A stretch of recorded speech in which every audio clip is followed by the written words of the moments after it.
बिस्मिल्लाहिर्रहमानिर्रहीम। अस्सलाम वालेकुम नाज़रीन कराम, मैं हूं मखदूम शहाबुद्दीन और आप देख रहे हैं मेरा फेसबुक और यूट्यूब चैनल। उम्मीद करता हूं आप सब लोग बखैर वाफियत होंगे और जहां भी होंगे अपने अहले खाना समेत खुश भी होंगे और महफूज भी। नाज़रीन कराम, फौजी अदालतें बहाल हो चुकी हैं और फौजी अदालतों में सिविलियंस का ट्रायल, पाकिस्तान तहरीक इंसाफ से ताल्लुक रखने वाले वो लोग जो 9 मई के वाकयात में मुलव्वस हैं, जिनका ट्रायल कलअदम करार दिया जा चुका था, वो कलअदम करार देने का फैसला भी मुअत्तल हो चुका है।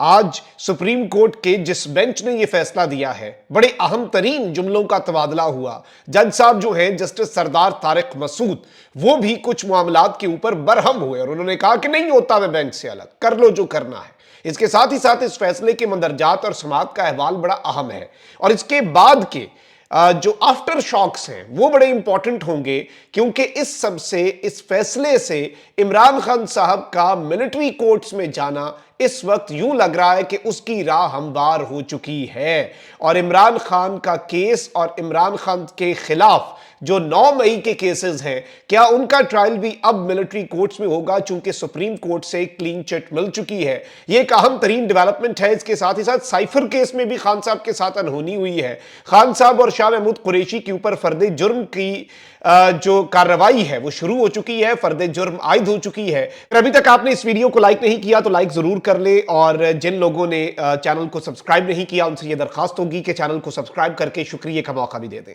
नाज़रीन किराम, आपको पता है कि सिविलियंस का जो ट्रायल है फौजी अदालतों में, इसके खिलाफ बेसिकली एक फैसला आया था और जस्टिस एजाजुल एहसन साहब जो है, इनकी सरबराही में एक बेंच बना था, यूनानिमस डिसीजन था और सब ने, बाकी जितने जजेस इस बेंच के अंदर थे, और ये भी मैं आपको बता दूं कि इससे पहले तो ये basically case justice Umar Ata Bandial ने टेकअप किया था। वो अपने टेन्योर के अंदर इस केस का फैसला नहीं कर पाए थे। फिर काजी साहब आए। काजी साहब चूंकि खुद ऐसे केसेस नहीं सुनते, काजी साहब की बहादुरी बहुत ज्यादा है और काजी साहब जो है वो एक नेक्स्ट दर्जे पे हैं आइन और कानून के दिफा के लिए। तो काजी साहब ने पहले भी ये केस नहीं सुना। जस्टिस एजाजुल एहसन साहब जो है, उनकी सरबराही के अंदर आपको पता है कि एक 5 रुकनी बेंच ने सिविलियंस का फौजी अदालतों में जो ट्रायल है वो कलअदम करार दे दिया और जितना ट्रायल हुआ था उसे भी कलअदम करार दे दिया और कहा कि सिविलियंस को फौजी अदालतों के अंदर उनका ट्रायल नहीं हो सकता, ये बुनियादी इंसानी हुकूक का मामला है।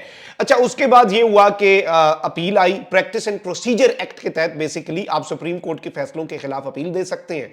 एक और बेंच बनाना होता है और वो बेंच जो है वो पिछले बेंच से बड़ा होता है, यानी कि 5 रुकनी है तो भाई 6 रुकनी बेंच मिनिमम बनाना होता है। अब काजी साहब ने एक 6 रुकनी बेंच तो बना दिया, लेकिन इस बेंच के ऊपर जस्टिस एजाजुल एहसन, जो कि प्रैक्टिस एंड प्रोसीजर एक्ट के तहत जो नया कानून है जिसमें 3 जजेस की एक कमेटी होती है जो बेंचेस बनाती है, जो केसेस फिक्स करती है, उसके ऊपर जस्टिस एजाजुल एहसन साहब जो है उनका खत भी मंजर-ए-आम पर आया, जिसमें काजी साहब को एक्यूज किया गया कि उन्होंने जस्टिस एजाजुल एहसन के साथ जो कमिटमेंट की थी कि इस बेंच के अंदर एक जस्टिस मज़ाहिर नकवी साहब वाला बेंच और दूसरा सिविलियंस का फौजी अदालतों में ट्रायल वाला बेंच, इन दोनों केसेस के अंदर, इन दोनों बेंचेस के अंदर सीनियर मोस्ट जजेस जो है उन्हें डाल दिया जाएगा ताकि पिक एंड चूज का जो तासुर है वो खत्म हो जाए। एक तो काजी साहब खुद इस केस में नहीं आए और फिर उन्होंने पिक एंड चूज ही किया, अपनी मर्जी का बेंच बना लिया और ऑब्वियसली इस बेंच के हवाले से बहुत सी चीजें हो रही थी। अब कल जो है साबिक चीफ जस्टिस, उन्होंने एक और दरखास्त दे दी कि जस्टिस सरदार तारिक मसूद साहब जो हैं, जो कि जस्टिस काजी फाइज ईसा साहब के बड़े करीबी हैं और जस्टिस काजी फाइज ईसा साहब के बाद सेकंड मोस्ट सीनियर जज भी हैं और काजी साहब ही हैं, आप उन्हें समझ लें, तो उनके वाले से कहा कि वो अपना चूंकि माइंड वाजे कर चुके हैं इसलिए वो इस केस से अलग हो जाएं, इस बेंच से इखलाकी तौर पर अलग हो जाएं। और जजेस हो भी जाते हैं इस तरह से। जजेस तो बल्कि पहले खुद ही पूछ लेते हैं कि जी जो हो के भाई मेरा ये मामला है, मेरा ये कॉन्फ्लिक्ट ऑफ इंटरेस्ट है या ये है वो है फलाना है ढिमकाना है, तो कहीं मैं अलग हो जाऊं, आपको एतराज तो नहीं है। अच्छा जी, अब इस सब के अंदर लतीफ खोसा साहब ने आज जो बात कही कि आप फौजी अदालतों के मामले पर अपनी राय दे चुके हैं, आपको बेंच से अलहदा हो जाना चाहिए। जस्टिस सरदार तारिक मसूद ने कहा कि मैं नहीं होता बेंच से अलग, क्या कर लेंगे, व्हाट विल यू डू। भाई बंदा क्या कर लेगा, वो क्या कहे कि भाई बाहर मिलो मुझसे, ऐसे तो नहीं होता ना। आप ऑनरेबल सुप्रीम कोर्ट के एक इंतहाई ऑनरेबल जज हैं, आप उसके ऊपर कोई दलील दें, लेकिन इस तरह के अल्फाज का इस्तेमाल कि मैं नहीं होता बेंच से अलग, आप क्या कर लेंगे, व्हाट विल यू डू, आप कर क्या सकते हैं। अच्छा, इस सब के ऊपर एतजाज हसन ने कहा कि एतराज पर फैसला पहले होना चाहिए कि आपने बेंच में बैठना है या नहीं। जस्टिस सरदार तारिक मसूद ने कहा कि मैं नहीं करता समाज से इनकार, नहीं मैं कर रहा समाज से इनकार, आप क्या कर लेंगे। तो बेसिकली लतीफ खोसा और एतजाज हसन दोनों पाकिस्तान के दो बड़े लीगल माइंड्स, दोनों को यही जवाब दिया गया। अच्छा, वहीं दूसरी जानिब 5 रुकनी बेंच के फैसले पर हुकूमती अपीलों में 6 रुकनी बेंच जो है उसने फैसला मुअत्तली की सदा पर पहले ये फैसला महफूज किया, बाद में ये फैसला सुनाया। अच्छा, अब जो इंपॉर्टेंट चीज है जस्टिस सरदार तारिक मसूद साहब के हवाले से, जिससे आप जस्टिस सरदार तारिक मसूद साहब का माइंड भी और एक इख्तलाफ भी आया है, 5-1 का डिसीजन ही है ये, उसमें मैं बताता हूं पिछला भी 5 का डिसीजन था, इस दफा 5-1 का डिसीजन आया है। और किन जज साहिबा ने इख्तलाफ किया उस पर भी आता हूं, लेकिन जस्टिस सरदार तारिक मसूद चूंकि उस स्कूल ऑफ थॉट से ताल्लुक रखते हैं जिसमें जस्टिस काजी फैज ईसा साहब भी जिस स्कूल ऑफ थॉट का एक हिस्सा है, बल्कि वो तो काजी फैज ईसा साहब के स्कूल ऑफ थॉट के साथ मुंसलिक है। तो जस्टिस सरदार तारिक मसूद साहब ने जो आज रिमार्क्स दिए हैं या फिर जो तासुर दिया है कि what they think of PTI and all those people who are arrested in 9th of May incidents. Justice Sardar Tariq Masood ने फौज की तहवील में 103 पीटीआई के गिरफ्तार कारकुनों से मुतल्लिक समात में कल डीजी खान में दहशतगर्दी में 23 फौजी जवानों की शहादत का हवाला दिया और सवाल उठाया कि अगर आर्मी एक्ट की शिक़ें मनसूख रही तो ऐसे दहशतगर्दों से कैसे निपटा जाएगा। यानी उन्होंने इस केस के अंदर बेसिकली कल जो इंतहाई अफसोसनाक डीआई खान के अंदर हमला हुआ जिसमें पाकिस्तान की अफवाज के 23 बहादुर जवानों ने जामे शहादत नौश किया और फिर 27 दहशतगर्दों को वासिले जहन्नुम भी किया गया, उसके ऊपर उन्होंने इसे उसके साथ कनेक्ट किया। जस्टिस सरदार तारिक मसूद के ऐसे रिमार्क्स के बाद अब 5 रुकनी बेंच का फैसला मुअत्तल ही हुआ, जाहिर बात है होना था। और इस सब के अंदर जो डीजी खान में डीआई खान के हमलावरों की जज की जानिब से दी गई मिसाल से जस्टिस सरदार तारिक मसूद ने अपना माइंड जो है वो मजीद जाहिर कर दिया कि व्हाट ही इज थिंकिंग। अब मैं आपको यहां पर यह बता दूं कि पूरी की पूरी समात आपके सामने रख देते हैं। सुप्रीम कोर्ट ने सिविलियंस के फौजी अदालतों में ट्रायल का कलदम करार देने का फैसला मुअत्तल करते हुए फौजी अदालतों में सिविलियंस का ट्रायल जारी रखने की इजाजत दे दी है। जस्टिस सरदार तारिक मसूद की सरबराही में जस्टिस अमीनुद्दीन, जस्टिस मोहम्मद अली मजहर, जस्टिस हसन अजहर रिजवी, जस्टिस मुसरत हिलाली और जस्टिस इरफान सादत पर मुश्तमिल 6 रुकनी बेंच ने लार्जर बेंच ने फौजी अदालतों में सिविलियंस के ट्रायल के कलदम करार देने के फैसले के खिलाफ इंट्रा कोर्ट अपीलों पर समाअत की, जिसमें अटॉर्नी जनरल सलमान अकरम राजा और अटॉर्नी जनरल अदालत में पेश हुए। जस्टिस मुसरत हिलाली साहिबा जो हैं उन्होंने इस फैसले से इख्तलाफ किया है।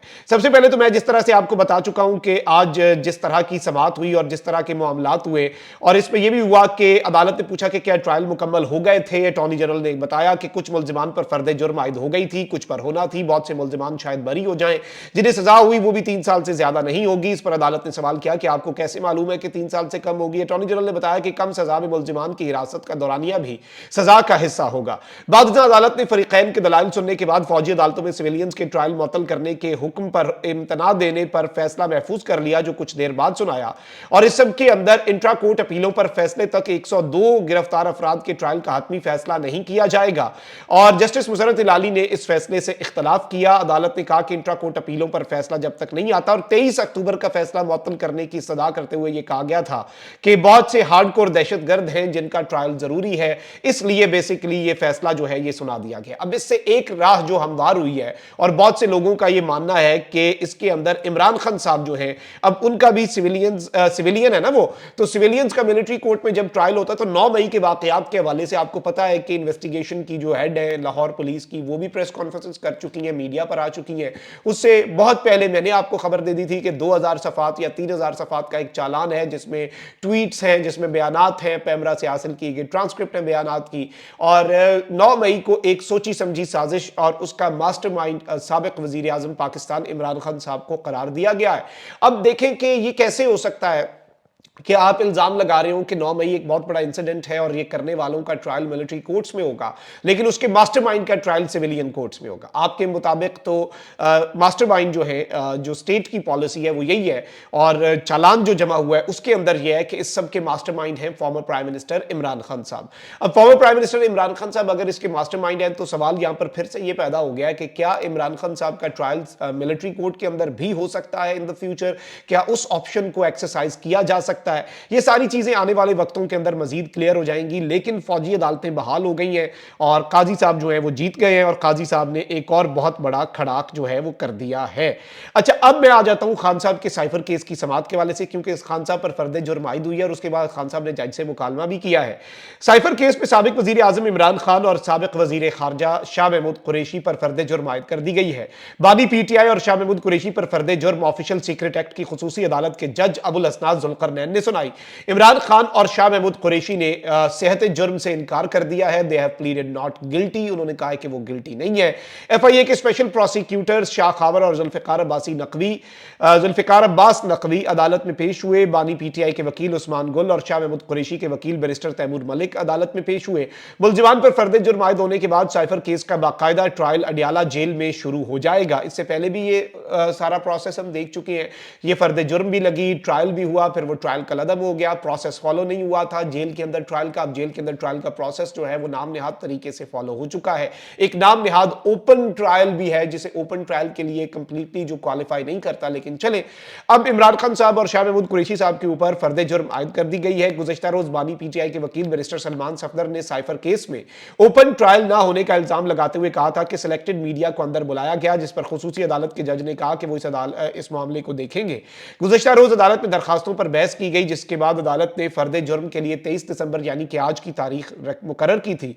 अदालत ने चालान की नकूल, नोटिफिकेशन और मीडिया रसाई से मुतल्लिक 6 मुतफर्रिक दरखास्तों को निपटा दिया और आज अब ये कल से इस ट्रायल का बाकायदा तौर पर आगाज हो जाएगा।